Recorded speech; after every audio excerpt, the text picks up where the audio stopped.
Alright guys, here today's top stories in Out in the World segment. Number 1. Eacc boss Oginde was in State House yesterday to witness President Ruto append his signature on the anti-corruption bill. And while there, he delivered a prayer that seemed to have been targeting the president. Just listening to this. Eacc and his family circumvented that and did contrary to what had been laid down. You brought judgment upon them and the whole family was destroyed. You are the same God, O Lord. When Ananias and Sapphira conspired as husband and wife to circumvent that which had been put in place by the leaders of their time, again your judgment came upon them. They dropped dead in the very presence of many people. When Judas betrayed the trust that had been given to him by his master and sold him for 30 pieces of silver, it did not benefit him. Instead, the land that he bought with that money, that is where his bust committed suicide. So today as we gather here, I know there are individuals, there may be couples, there may be families who conspire to defraud our country of the limited resources that we have as we put this law in place. I pray that as our president appends his signature on this law, that signature will be from heaven and with the force of heaven, so that those people who may be tempted to circumvent it, they will face not the justice of the land only, but also the justice of heaven. And we need more of such people. David used to be lectured by Nathan. Ahab used to also be lectured by God's prophets, and they listened. Some of them did. Or at the very least, they gave them audience. Some things ambayo politicians hawezi sema, let these religious leaders go and say, irrespective of the religion they come from. Kama ile mambo ya sisi kwa sisi, I feel like they were not very well called out. And they need to up that radio charter so that we can move the country in the right direction. So kudos to Mr. Oginde. I approve of that prayer 1000%. Mali yoyote ya wizi isisaidie mtu imsumbue kimaisha. Second story of the day, one of you tagged me in a video of Gashagago's convoy while out there up and about. Here's the tip.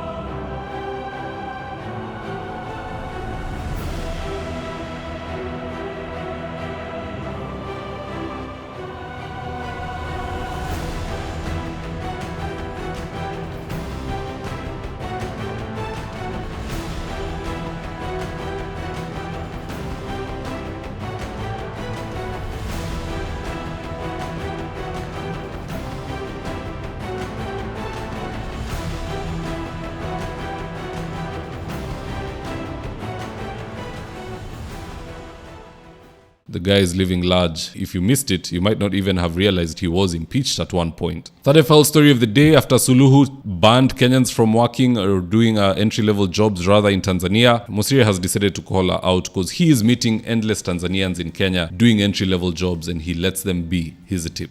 Mama Suluhu Tanzania president amesema kwamba hataki foreigners wafanye hawking, wafanye biashara huko, wafanye maneno ya MPESA, wafanye biashara yote ndogo ndogo. Sasa nauliza hivi, sisi kama Wakenya ikiwa tumewaruhusu wafanye biashara huko kwetu, mbona wao wakatae Wakenya wetu wafanye biashara huko kwao? Na Wakenya ndio wanafanya MPESA hiyo biashara yote na hawking. Hapa Nairobi napatana na hawkers wa Tanzania, siwaulizi, nawaambia nyinyi uzia mahali pazuri na waelekeza. We don't harass them. Napatana kwenye masoko yetu kuna hawkers wa Tanzania, watu wananyoa mtaani vinyozi ni wa Tanzania, vijana. Ukipata kwa barabara unapata wale wenye wanaomba pesa, wale ambao ni disability, wengi ni wa Tanzania. Na hatuwaulizi, hatusemi kwamba sasa wasiombelee pesa kwa sababu sisi locals kuna pia beggars wetu. Hapana, tumewaruhusu waishi kwa amani. Lakini hicho amefanya, naomba rais wetu Mheshimiwa William Samoei Ruto haingililie kati, ambie Mama Suluhu haachane na mtiririko wetu na hiyo tiririka kwenye Tanzania, wanaenda mtiririko wa kwenda kufanya biashara na kujenga uchumi wa TZ.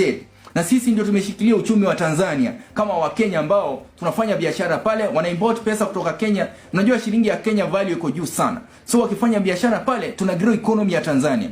So na mimi naomba hivi, Mama Suluhu, acha Wakenya wafanye kazi na tuishi na undugu vile na sisi tunaishi na Watanzania hapa Kenya bila kuwasumbua. Tunawaruhusu mpaka wanakuja kuuza mahindi, wanachoma mahindi Unajua mtu ambaye anachoma mahindi anakompete na locals kuchoma mahindi na watu waulizi, kwa sababu hiyo ni biashara ya watu pale Kawangware pale mtu. Mpaka wanauza motura.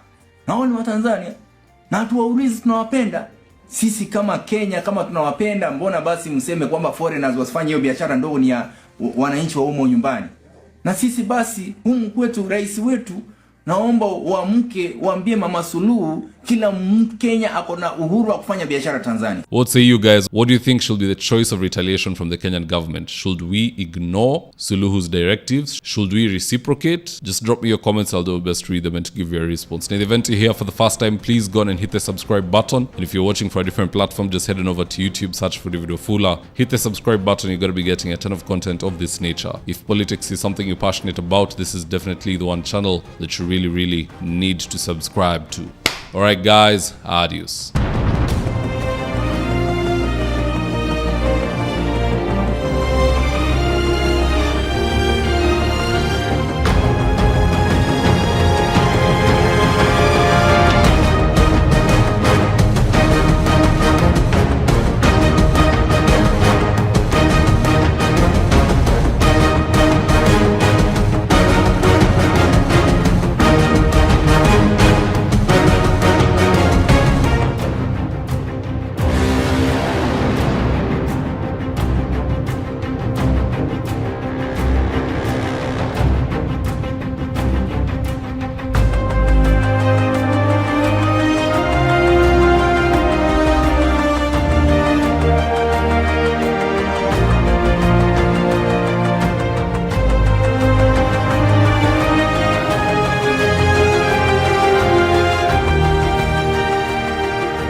Thank you for choosing David Wafula as your primary news platform.